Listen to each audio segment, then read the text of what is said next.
conocí lo peor del mundo en los cuarteles, pero aún en lo peor del mundo conocí muchas luces. En la etapa de rehén siempre me dijeron, vos de acá no vas a salir, y si tenés que salir viva no vas a salir. La salida en la camioneta de jefatura con toda la gente esperando afuera, ¿no? Eso fue increíble.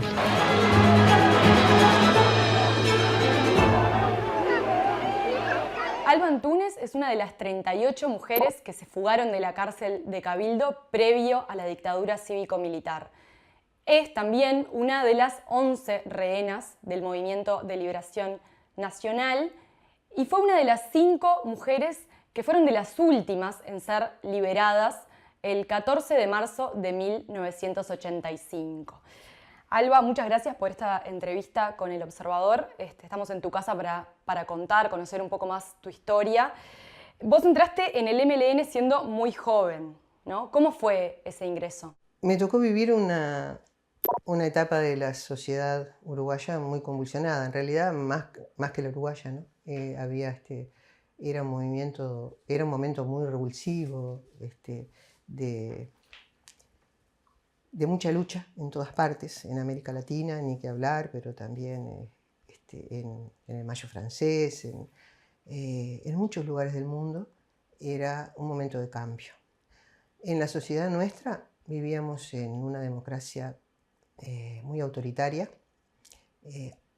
Es algo que a mí me gusta decirle a los jóvenes de hoy.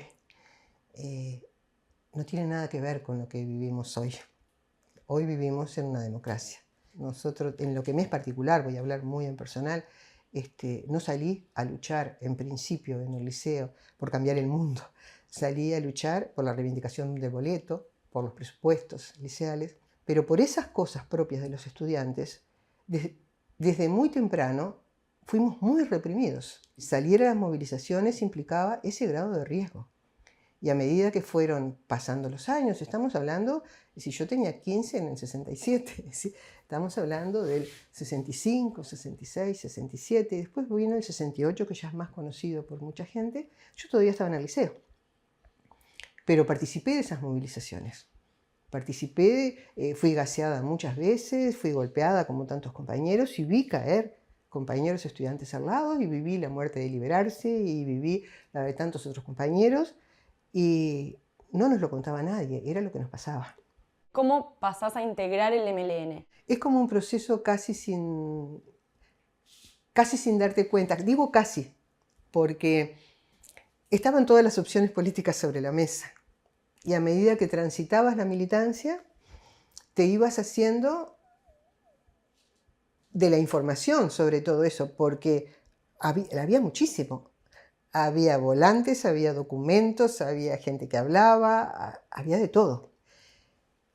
A mí lo que me pasó fue que teniendo todas las opciones sobre la mesa, yo siempre me sentí muy cerca de los planteos en cuanto a nuestra realidad concreta que hacía el MLN. Siempre me sentí muy cercana a su forma de hablar, a su forma de plantear las cosas, al tipo de salidas que tenían muy que ver con nuestra idiosincrasia, y yo me sentí cercana a ese lenguaje, cercana al latinoamericanismo también, eso lo sentía, lo palpaba, a lo que estaba viviendo América, por supuesto a lo que estaba viviendo Cuba, que era un faro, pero no es porque la guerrilla cubana, sino que era un faro de una posibilidad de una sociedad distinta. Yo lo que quería era una sociedad más justa. Me parecía tremendamente injusto lo que se estaba viviendo a todo nivel. Me parecía tremendamente injusto lo que podía vivir yo. Digo, nosotros éramos 7 y los grandes teníamos que pensar que comíamos porque había más chicos.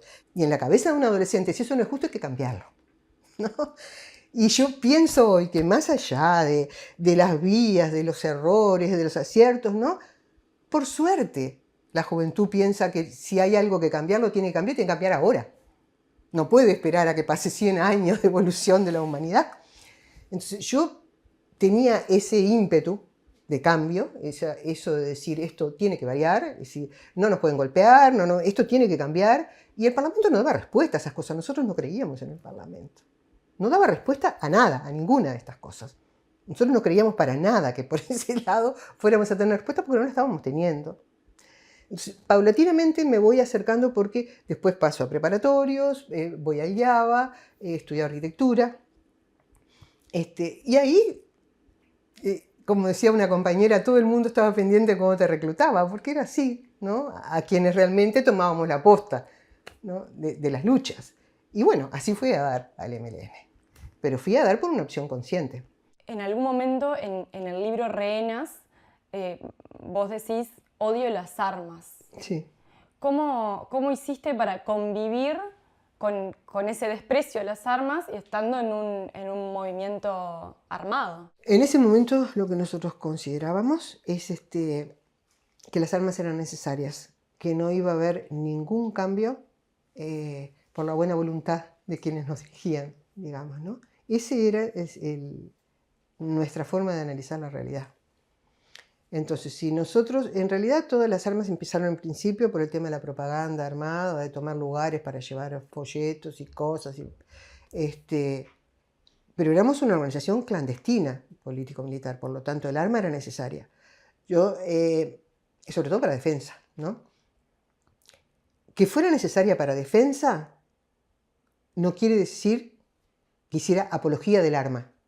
Nunca me gustaron las armas en sí mismas y siempre detesté la apología del arma. Es decir, yo soy fuerte porque tengo un arma en la cintura. Nunca me sentí fuerte por tener un arma en la cintura. Es decir, sí la tengo en la cintura porque puedo necesitar defenderme o defender al compañero que tenga al lado. Es decir, de lo que sea. Y en ese sentido conviví con ellas como una necesidad, pero no porque me hiciera feliz el arma o porque yo me sintiera supermujer por tener un arma. Nunca la viví de esa manera, el arma. En eso de estar con las armas, ¿para qué? ¿Cuáles fueron los momentos en los que esas armas te ayudaron en enfrentamiento o en...? No las usé nunca. Hablemos de la fuga de 38 sí, mujeres que se fugaron de la cárcel de Cabildo. Previa a la fuga de Punta Carretas, sí. Además. ¿Cómo se gestó? ¿Cómo se fue creando esa idea? No sé cómo se gestó porque cuando yo llegué a la cárcel ya estaba en marcha. Después de unos días de estar en la cárcel y que las compañeras confiaran, ¿no? Porque esa era la forma. Porque nosotros afuera, yo de las compañeras que estaban adentro no conocía ninguna. Éramos una organización compartimentada. Conocías el núcleo chiquititito con el que podías militar por un tema de seguridad. Entonces, a las compañeras que estaban en la cárcel no conocía ninguna. Entonces, bueno, después de unos días, donde ellas se informaban de quién eras o con quién no eras, con el afuera, con lo que fuere, me dijeron, mira, nosotros tenemos en marcha una fuga. Es decir, es tu opción si salís o no salís. Y por supuesto que me sumé a la fuga, ¿no? Entonces, bueno, la vivimos como todas las cosas que hacíamos, con mucha responsabilidad y mucha alegría, ¿no? Era la posibilidad de salir en libertad. Yo lo que recuerdo de aquel momento, yo no tenía una condena, no estaba condenada primero, estaba procesada y estaba procesada por semiplena prueba, que eso también es algo que yo normalmente comento, porque el juez que me procesó me dijo que no tenía demasiadas pruebas. En realidad el que había caído era quien era mi pareja en aquel momento, era Julio. Me llevaron a mí y hubo una mínima contradicción entre lo que él dijo y lo que dije yo, porque él trató de que, no sabía en qué condiciones había caído yo y trató de que fuera como lo más liviano posible, entonces dijo algo así como que yo apoyaba con ropas y cosas, ¿no? Y yo en realidad negué todo, entonces había una contradicción. Entonces el juez me dijo, no sé si me alcanza para hacer mi plena prueba, pero si no me alcanza para hacer mi plena prueba, te voy a procesar por convicción moral mía, ¿no? Y lo voy a hacer porque si no te proceso, vos de acá no vas a salir en libertad. Entonces, o te vas a cuarteles, o te vas a Carlos Neri, que era donde íbamos, o te sacan del país, pero te perdemos el rastro. Si te vas a cuarteles, te perdemos el rastro, no tenés derecho a abogado, no tenés derecho a nada, quedás en las medidas prontas de seguridad y no sabemos qué va a pasar contigo. Entonces, más vale que estés procesada y estés dentro de la legalidad, se te pueda ver, se te pueda visitar. Fíjate lo que era la democracia. La democracia no tenía nada. Un juez te procesaba porque si no quedabas en manos de la arbitrariedad. Te procesaba para protegerte. Te procesaba para protegerte. Entonces yo fui con una condena en la que no iba a estar mucho tiempo, obviamente, con un proceso en el que no iba a estar mucho tiempo. Pero lo que en aquel momento me primaba es que yo no estaba para estar presa, yo estaba para militar, para cambiar un mundo. Porque ni siquiera la idea era salir para irme a mi casa o irme del país. La idea era salir para seguir militando. ¿Cómo se empieza a procesar una vez que ya te enterás de la idea? Bueno, me dicen lo que hay que hacer, ¿no? Sí, o en qué estamos. Me dicen en qué va a consistir, que vamos a salir por un túnel. Nosotros lo que teníamos que permanentemente hacer era, primero buscarnos la forma de que en los momentos donde había que golpear en el piso, nosotros hubiera el ruido suficiente en el penal, en el celdario, para que no hubiera ningún golpe extraño en lo que era. Lo otro era abrir canillas, tirar cisternas, todo eso para que corriera agua en las cloacas y en la tierra, e ir preparando todo lo necesario para nosotras salir, ¿no? Lo necesario había toda una organización. Salíamos en grupos, no me acuerdo de dónde era, donde iba como una referente y después 10 de nosotros, y otra referente y otros 10. Y esos grupos iban a tardar determinado tiempo, que nosotros teníamos que cumplir, teníamos que reptar a determinada velocidad, ahí abajo, no podíamos parar. Iba a haber lugares donde íbamos a tener... El túnel de tierra era así de chiquitito, estabas como enterrado realmente, ¿no? Donde reptábamos, era solo reptando, no te podías incorporar. Después cuando íbamos a pasar a un lugar donde iba a haber como un codo de túnel más grande, donde iba a haber alguien, un compañero, que nos iba a ayudar a girar, ¿no? Para que pudiéramos doblar ese codo para poder entrar a la red cloacal.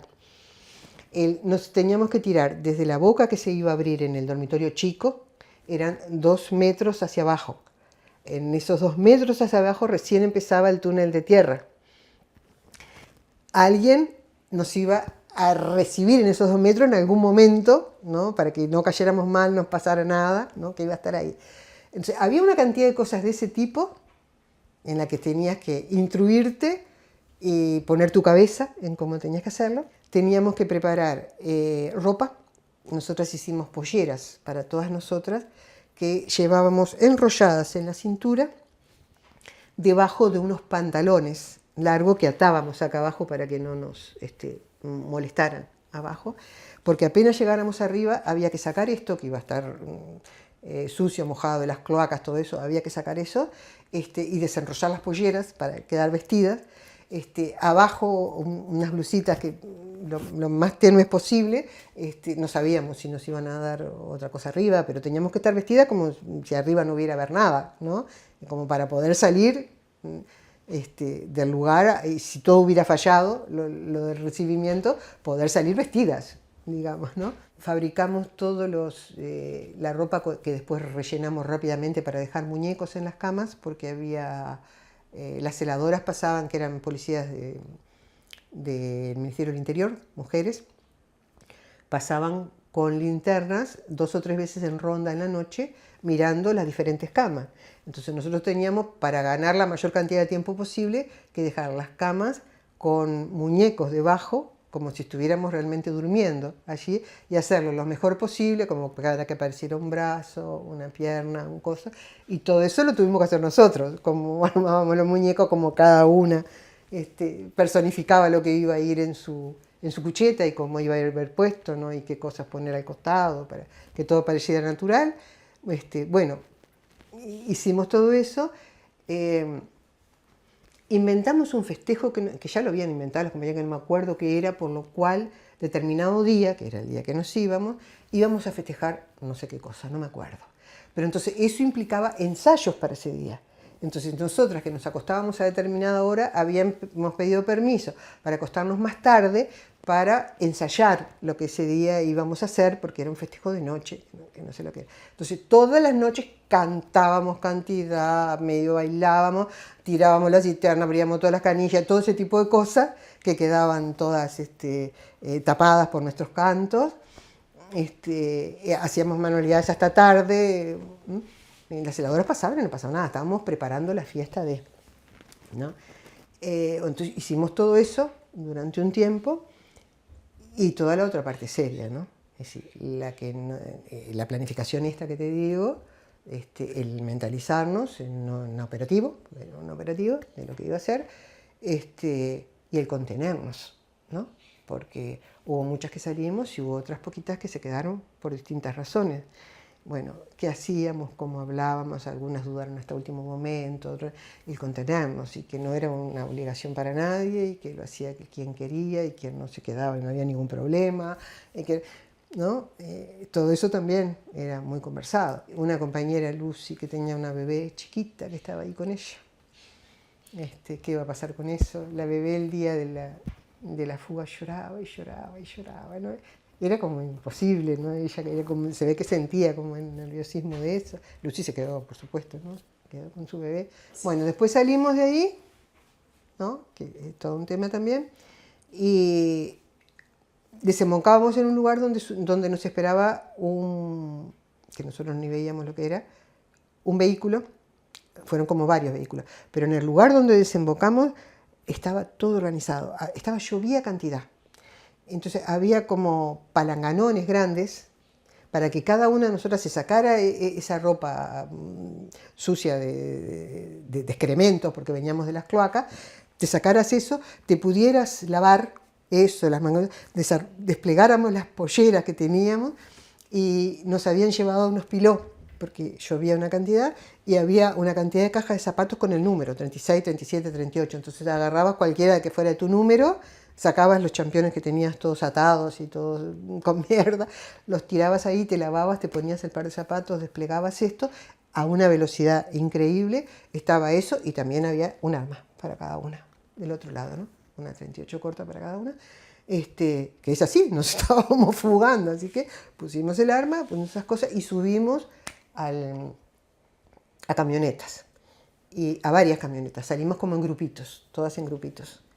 Y ahí fuimos a berretines que tenían preparados para nosotros, para estar ahí dentro un tiempo. Y enseguida, o al poco tiempo, te agarraron. No, yo estuve muchísimos meses afuera. ¿Meses? Sí, meses. Bueno, sí, para mí era eterno. Sí, meses, a los meses me volvieron a agarrar. Sí. Y ahí sí ya entraste. Ahí sí ya estuve hasta el 85. Y llegué a la cárcel con lo más luminoso del ser humano, porque la militancia también era, en algún sentido, muy utopista, porque nosotros dábamos lo mejor de nosotros mismos en los grupos donde estábamos. Vos conocías lo mejor de las personas.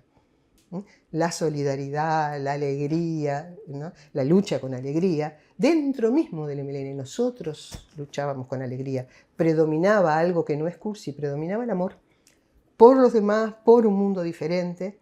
Y yo traía ese bagaje desde mi infancia. Entonces la convicción de que el objetivo por el que me decidí a militar en todos estos planos, y que la vida me fue llevando y yo fui haciendo opciones, el objetivo de un mundo diferente era válido y sigue siendo válido. Y el sustento en cuanto a la necesidad de que lo que prime sean determinados valores del ser humano viviendo en comunidad y en función de la cooperación con nosotros y no de la competencia despiadada, y poniendo nuestras mejores partes y nuestras peores partes, trabajándolas siguen siendo válidas.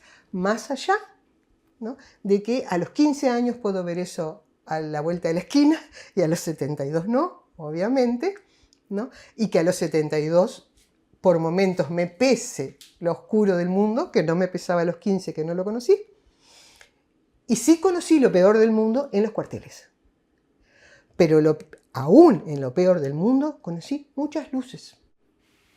¿Cuáles fueron esas luces? Hay una que es muy tierna, que yo la cuento como extremo. Yo estaba en situación de... Esta es la extrema.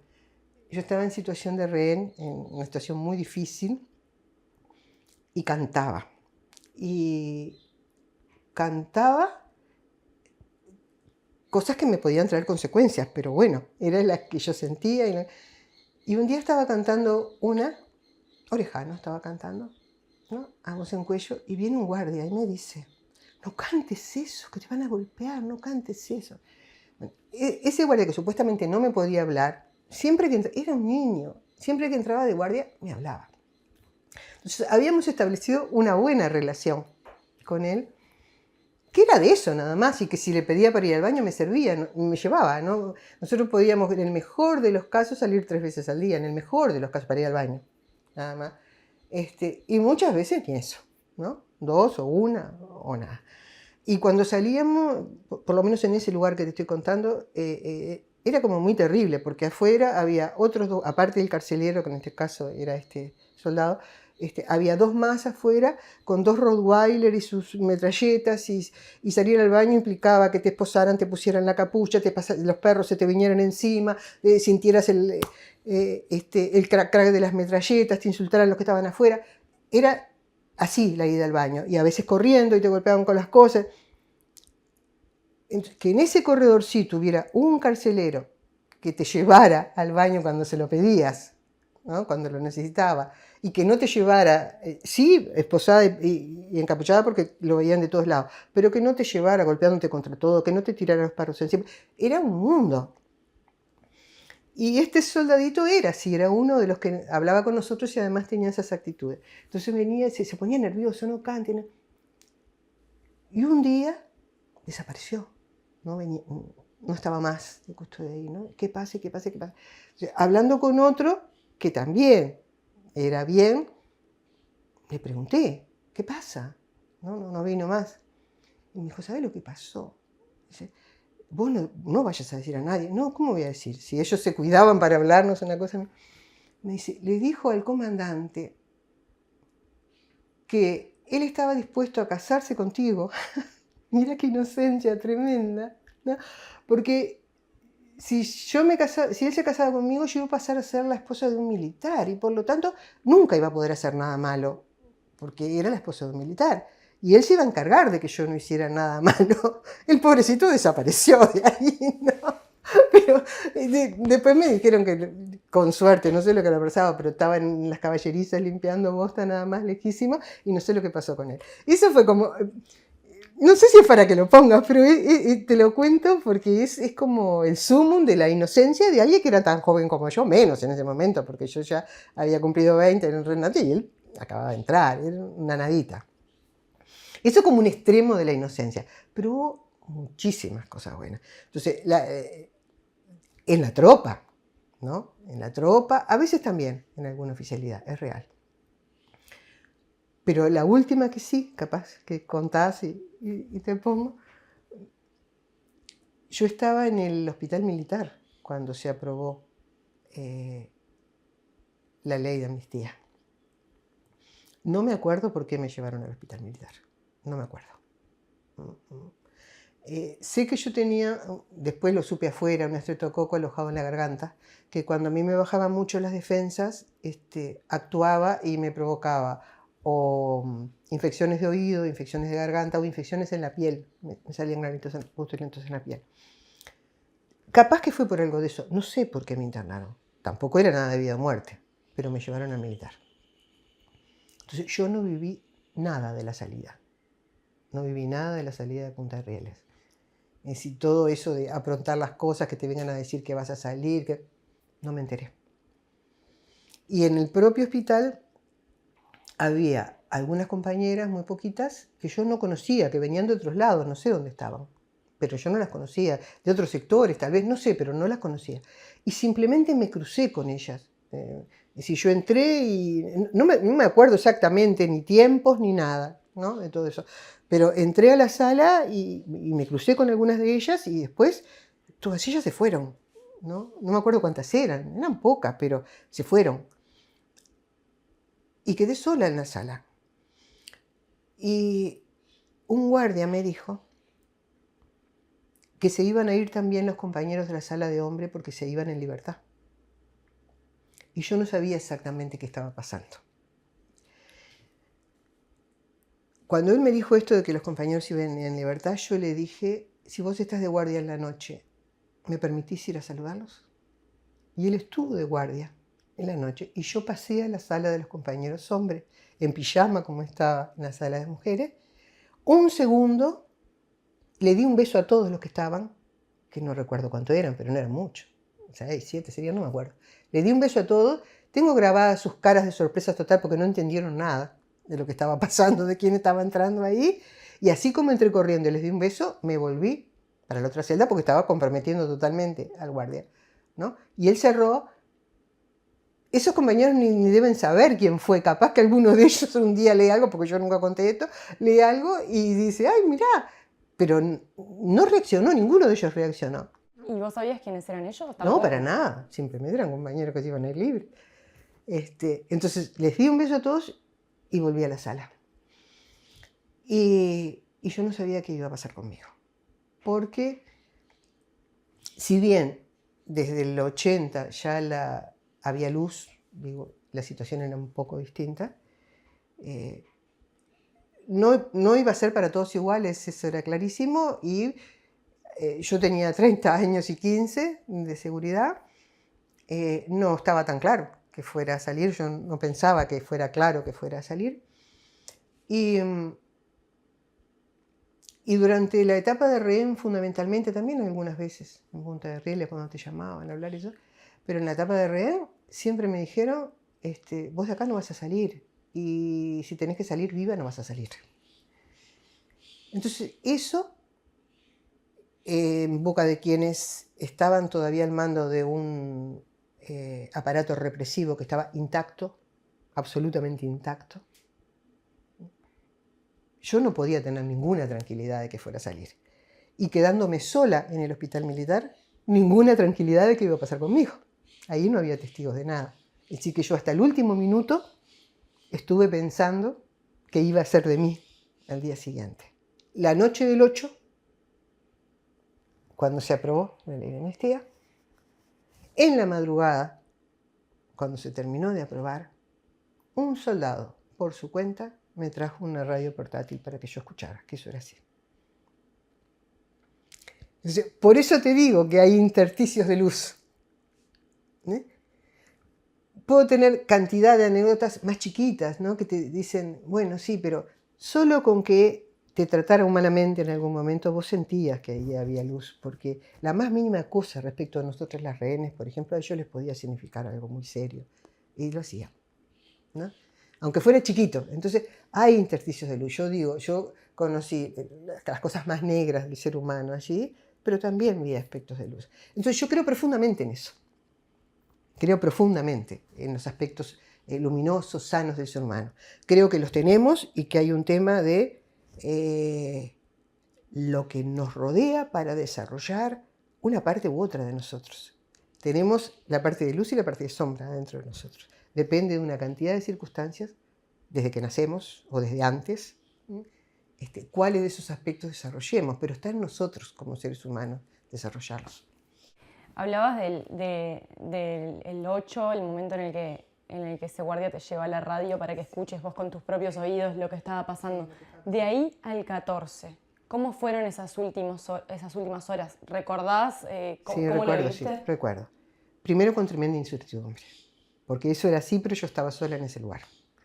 Y yo estaba muy acostumbrada a que en 2 segundos vinieran, me ataran, me pusieran en la cabeza y yo no supiera qué iba a pasar conmigo.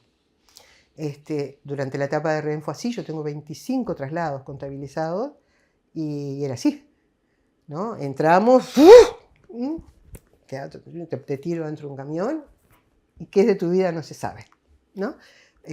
Porque muchas de esas veces, no era el caso, ¿no? Pero eran con simulacros de fusilamientos, con cosas, todo era así, entonces vos estás como preparada para todo, ¿no? Y yo tenía bien claro, como lo teníamos todas las compañeras, ¿no? Que no había variado nada en el aparato represivo, que recién estaba variando en lo político a determinado nivel. Y no sabíamos en profundidad, ¿no?, qué de todo eso se había conversado. En realidad, cuál era la profundidad de los pactos, qué es lo que había pasado. No sabíamos si había escuadrones de la muerte actuantes. No lo sabíamos, porque era una posibilidad. Porque nosotros decíamos, bueno, puede que oficialmente no nos pase nada, pero extraoficialmente, ¿qué va a pasar si esto está intacto? ¿No? Entonces, así como existieron los escuadrones antes de que llegáramos a prisión, no era descabellado pensar que podían existir después, porque no sabíamos. Entonces yo lo que tenía era muchísima incertidumbre, no tenía ninguna. Y por otro lado, No bajaba mis defensas bajo ningún concepto, ¿no? No podía bajar mis defensas, seguía presa y en esas condiciones. Es decir, lo que fuera a pasar, lo iba a tener que enfrentar lo mejor posible. Entonces, una posibilidad es que saliera libre, otra era que no saliera libre. Entonces, yo seguía pronta para, si no salgo, yo estoy acá, digamos, ¿no? Entonces, lo viví con mucha incertidumbre. Esa noche escuché eso, ¿no? Pensé una enorme alegría, se van todos, pero yo estoy acá sola y sin ningún testigo. Entonces, no sé lo que va a pasar. Y cuando vinieron a llevarme, me llevaron en las mismas condiciones, como siempre, de traslado, y me llevaron a jefatura, sin decirme que iba a ir a jefatura, por supuesto. Entonces, cuando me sacan la capucha, cuando me sacan la capucha antes de entrar a jefatura, cuando entro a jefatura, primero cuando veo que es jefatura, donde estoy, empiezo a estar como en una nube, todo se me da vuelta, me empiezo a estar como en una nube, y yo la sensación que tengo grabada es eso, como de que flotaba, ¿no? Me llevan al cuarto piso y ahí me encuentro con compañeras, están todas las compañeras, el grupo de compañeras que venía al penal, ¿no? Y ahí me entero de que no existía más el penal, que todas habían salido y estaban ahí y que muchísimas se habían ido. Y las compañeras que me reciben, que yo no me acuerdo exactamente cuáles de ellas, ¿no? Se estaban yendo. Por lo tanto, yo creo que fue el 10 mismo, o el 12 que salieron las últimas. No sé si fue el 10 o el 12 que salieron las últimas. Sé que me dijeron, bueno, nos vamos a ir todas, nosotros salimos en este momento. Yo me fui quedando con las cosas que quedaban, ¿no? Pero en esa nube, lo que sentía era el canto de las compañeras que cantaban, cómo nos saludaban los presos comunes que estaban en los pisos de arriba, y nos gritaban cosas respaldándonos y deseándonos suertes, y era todo un bullicio impresionante, y estaba la gente afuera cantando y esperando, ¿no? Cantaban y cantaban y cantaban, y aquello era impresionante, pero tenías que abarcar todo de golpe, ¿no? Lo que era aquello, y yo darme cuenta de que había salido viva del hospital militar, porque hasta ese momento yo era la fortaleza del no sé qué va a pasar conmigo. Las compañeras me dijeron cosas, me dejaron cosas que ni sé, y pasé la primera noche en el cuarto piso. No sé a qué hora llegué del hospital militar, a qué hora me trajeron del hospital militar. Sé que pasé esa noche en el cuarto piso, por eso de que escuchaba al resto de los presos y que había otras celdas abiertas, todas, ¿no? Y de que dormí, y esa fue como la primera cosa tremenda, escuchando el programa de la noche de CX30, con música muy suave y con las noticias grandes de que íbamos a salir. Esa fue como la primera cosa, perdón, la segunda, porque la primera, pero que fue en el marco de incertidumbre total, fue que el día que llegué al hospital militar había un reloj despertador. No me preguntes por qué estaba ahí, alguna compañera de las que se iba lo tenía, pero era tic-tac, y a mí me deslumbró, me maravilló. No pregunté por qué estaba ahí, pero era el sonido de un hogar, que desapareció cuando se fue la compañera. Esa fue como el primer impacto de libertad, el tic-tac de aquel reloj, pero yo seguí presa ahí y con todas mis defensas. El real impacto de libertad fue esa primera noche escuchando CX30 con música suave y las noticias de lo que estaba pasando, y que yo ya estaba en jefatura, por lo tanto mi perspectiva era de salir. Esa fue como el primer contacto real con la posibilidad de libertad. Y al día siguiente nos bajaron a 5, que fuimos las últimas que salimos el 14, a una celda un poco más amplia, que después una de las compañeras de las 5, Graciela Jorge, me dijo, yo en ese momento lo supe, ni lo supe nunca después, que era la celda en la que había estado Sereñi, que era una celda más grande, con el baño ahí dentro. Bueno, estuvimos esas 5 ahí abajo. Y bueno, y después ya se vino la salida. ¿Cómo fue esa vuelta a tu casa después de tantos años presa? ¿Cómo viviste esas primeras horas de libertad? Bueno, lo primero fue la salida en la camioneta, de jefatura con toda la gente esperando afuera, ¿no? Eso fue increíble, eso fue increíble. Nosotras salimos y nos hicieron todos los trámites de huellas, fotos y todo eso, y estaban los compañeros últimos que salían también esperando, y también nosotras de vuelta hicimos lo mismo. Antes de poner huellas ni nada, salimos corriendo y le dimos un beso a todos. Ellos siempre se quedaban así con nosotras, pero era la reacción que teníamos, y después volvíamos, ¿no? Lo hicimos mientras todo eso nos implicaba sanciones, imagínate que mucho más cuando nos estábamos yendo. Le dimos un beso a todos, después hicimos los trámites y nos pusieron en una camioneta. Salimos, estaba toda esa gente que acampó durante días esperando la salida de los presos, que fue algo increíble, increíble. Y salimos nosotras 5, y yo llevaba una bandera que llevé conmigo, que oculté hasta el último momento, que había sido hecha en el penal. Esa es toda otra historia, pero las contaré después. Pero que lo que habíamos conversado es que quedaba con la última, y yo fui la última en subir ahí y la tenía, y fui la última en la que dejaron en mi casa. Así que yo saqué esa bandera y fuimos todo el recorrido con la bandera, y cuando llegué a mi casa llegué así, y era la única que quedaba en la camioneta, ya habían dejado a todas, en un barrio completamente distinto, porque mis padres fue todo un periplo, ¿no? Estando yo presa, ¿no? Terminaron yéndose a la Argentina porque no había forma de trabajar y los hostigaban muchísimo, les daban vuelta a la casa permanentemente. Mi padre había terminado por tener un puestito de verduras y cada vez que iba al mercado le daban vuelta a todo, y me lo contaban a mí siendo rehén. Esa era la otra parte de la presión. Hoy tu padre hizo tal cosa, tu hermano hizo tal otra, papá. Bueno, terminó siendo todo muy insoportable y se fueron a la Argentina. Después volvieron. Cuando pudieron volvieron, estando yo presa todavía. Así que yo fui a dar un barrio que no conocía. Mi padre trabajaba en una chatarrería, y en el costado de la chatarrería estaba una casita, una casucha en la que vivía. Yo lo desconocía totalmente, el barrio, los vecinos, la zona. Era tanta la cantidad de gente que había, tanta la cantidad de gente, totalmente desconocida para mí. Había una cuerda de tambores que tocaba permanentemente. Estaba toda mi familia, ¿no? Que era la que conocía, pero había montones de gente que yo no conocía. Bajé de la camioneta y una vecina que yo no conocía me puso una medallita para que me protegiera. Eso fue imponente. Me puso una medallita, bajé y vino toda la gente. Esa era la chatarrería, la habían abierto todo para poner unas tablas sobre unos caballetes para poder hacer algo. Todo el mundo había llevado cosas para comer, para picar, había unos manteles de nylon y todas cosas ahí. Fue una fiesta impresionante. Yo tenía un sobregire total, obviamente, ¿no? Bailé como hasta las 4 de la mañana, con la cuerda de tambores y con todo eso y con toda la gente, con mi madre atrás, pobrecita, que todo el tiempo me decía, tenés que dormir, tenés que descansar, pero yo no tenía ningún cansancio, ni el más mínimo cansancio, sobregirada totalmente. Así que bailamos cantidad y fue muy, muy, muy alegre. La vuelta fue muy alegre, muy alegre.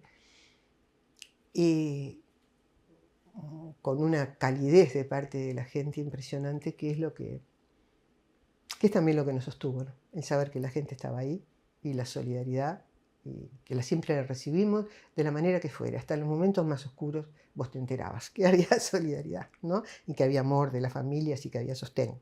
Y ahí se desplegaba la alegría de la gente, que iba más allá de quién fuera cada uno de nosotros. Era el festejo colectivo, ¿no? De lo que se había logrado en cuanto a recuperación de democracia y a salida de los presos.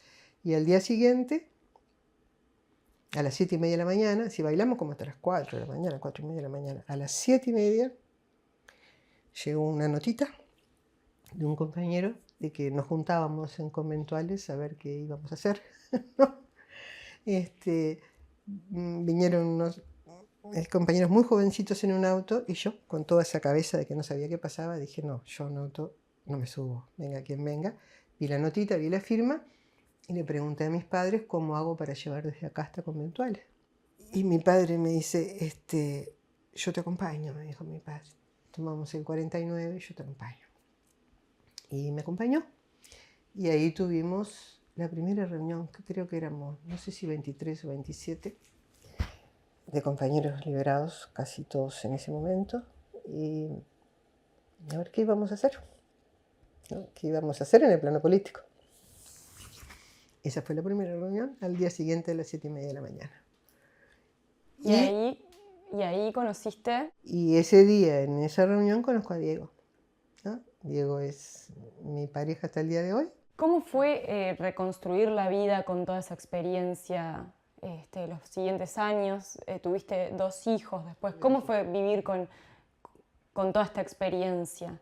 Y bueno, cuando salí, me integré a la militancia, trabajé, porque tanto Diego como yo pensábamos que debíamos reinsertarnos. Él, restituido de secundaria, yo trabajé primero con la ropa que venían para los liberados, ¿no? En la clasificación de eso y en el reparto de eso.